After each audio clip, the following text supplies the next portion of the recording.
அன்பானவர்களே, ஆண்டவராகிய இயேசுவின் நாமத்தில் உங்களை அன்போடு வாழ்த்துகிறேன். ஆண்டவர் உங்களோடு பேசும்படி ஒரு வசனத்தை வாசிக்கிறேன். ரோமர் 15ஆம் அதிகாரம் 13ஆம் வசனம். பரிசுத்த ஆவியின் பலத்தினாலே உங்களுக்கு நம்பிக்கை பெருகும்படிக்கு நம்பிக்கையின் தேவன் விசுவாசத்தினால் உண்டாகும் எல்லாவித சந்தோஷத்தினாலும் சமாதானத்தினாலும் உங்களை நிரப்புவாராக. ஆண்டவருடைய வசனம் விதமாய் சொல்லுகிறது, நீங்க எல்லாவித சந்தோஷத்தினாலும் சமாதானத்தினாலும் நிரம்பி இருக்க வேண்டும் என்று சொல்லி வசனம் சொல்லுகிறது. அது எப்படி வரும் அப்படின்னா, இங்க தேவன் பரிசுத்த ஆவியின் பலத்தினாலே, அந்த பலன் உங்களுக்கு எப்ப வருது அப்படின்னா பரிசுத்த ஆவியின் பலத்தினாலே. பரிசுத்த ஆவியானவர் தான் உங்களுக்கு அந்த விசுவாசத்தை கொடுக்கக்கூடிய அந்த பலன், அதுதான் அந்த விசுவாசம். அது அந்த பலன் எப்படி வருது அப்படின்னா பரிசுத்த ஆவியானவராலே உங்களுக்கு வருகிறது. வசனம் விதமாய் சொல்லுகிறது, பரிசுத்த ஆவியின் பலத்தினாலே உங்களுக்கு நம்பிக்கை பெருகும்படிக்கு. அப்போ உங்களுக்குள்ள விசுவாசம் வருது, நம்பிக்கை வருது அப்படின்னா அது எப்படி வருது அப்படின்னா பரிசுத்த ஆவியானவருடைய உதவியினாலே உங்களுக்கு வருகிறது.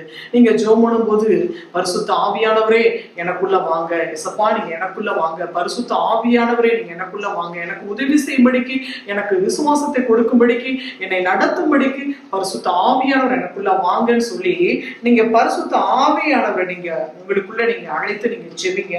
உங்களுக்கு நம்பிக்கை பெருகும்படிக்கு நம்பிக்கையின் தேவன் விசுவாசத்தினால் உண்டாகும். அப்போ உங்களுக்கு எதனாலதான் சந்தோஷம் சமாதானம்லாம் வருது அப்படின்னா விசுவாசம் இருந்தாதான் அப்படின்னு சொல்லி வசனம் சொல்லுகிறது. விசுவாசத்தினால் உண்டாகும் எல்லாவித சந்தோஷத்தினாலும் சமாதானத்தினாலும் உங்களை நிரப்புவாராக. அப்போ எல்லாவித சந்தோஷத்தினாலையும் எல்லாவித சமாதானத்தினாலையும் நீங்க ஆசீர்வதிக்கப்பட வேண்டும் என்பது தேவனுடைய விருப்பமாயிருக்கிறது. அது எப்படி வருகிறது அப்படின்னா பரிசுத்த ஆவியானவராலே உங்களுக்குள்ளே தரப்படுகிற அந்த விசுவாசத்தின் மூலமா தான் நீங்க இதெல்லாம் பெற்று அனுபவிக்க முடியும் அப்படின்னு சொல்லி வசனம் சொல்லுகிறது. ஆம்பரியமானவர்களே, ஆண்டவருடைய பிள்ளைகளாகிய நீங்கள் பரிசுத்த ஆவியானவரை உங்களுடைய இருதயத்துக்குள்ளே நீங்கள் அவரை உங்களுக்குள் அழைத்து அவருக்கு ஆண்டவரே அப்படின்னு சொல்லி அவரை பரிசுத்த ஆவியானவரை உங்களுக்குள்ள நீங்க அழைத்து நீங்க ஜெபிங்க.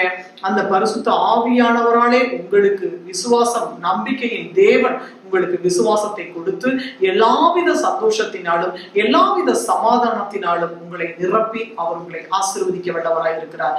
எந்த விஷயத்துல நீங்க சோர்ந்து போயிருக்கிறீங்க அந்த விஷயத்துல ஆவியானவரை கூப்பிடுங்க. ஆண்டவரே நீங்க எனக்குள்ள வாங்க. பரிசுத்த ஆவியானவர் உங்களுக்குள்ளே வரும் பொழுது நீங்கள் பலன் அடைவீர்கள் என்று வசனம் சொல்லுகிறது. பரிசுத்த ஆவியானவர் எங்கே சத்தியம் எங்கே உண்டாங்க விடுதலை உண்டு. அந்த பரிசுத்த ஆவியானவர் இருக்கிற இடத்துலதான் விடுதலை இருக்கு, சந்தோஷம் இருக்கு, சமாதானம் இருக்கு. பரிசுத்த ஆவியானவரே நீங்க எனக்குள்ளே வாரும் என்று சொல்லி நீங்க ஜெபிங்க. நிச்சயமா கர்த்தர் உங்களுடைய எல்லா தேவைகளையும் அவர் சந்தித்து அவர் உங்களை நடக்க வேண்டிய விதத்திலே உங்களை சரியாய் நடத்துவார். எல்லாவித சந்தோஷத்தினாலும் சமாதானத்தினாலும் கர்த்தர் உங்களை நிரப்பி அவர் ஆசீர்வதிக்க வல்லவராய் இருக்கிறார். நாம் ஜெபிப்போம்.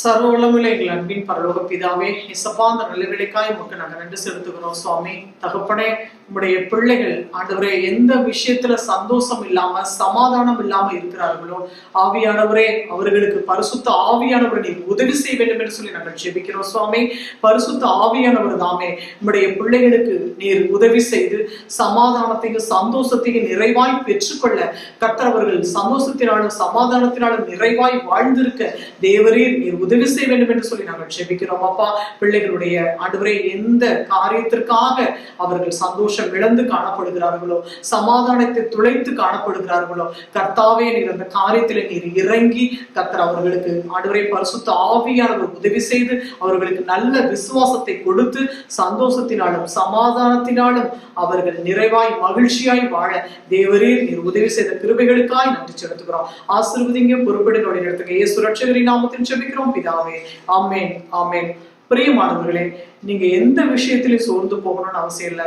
பரிசுத்த ஆவியானவர் உங்களுக்கு உதவி செய்ய வல்லவராய் இருக்கிறார். பரிசுத்த ஆவியானவரை நீங்கள் பெற்றுக்கொள்ளுங்கள், விசுவாசத்தோடு வாழுங்கள். கர்த்தர் உங்களுக்கு நிறைவான சமாதானத்தையும் சந்தோஷத்தையும் அருளை செய்வார்.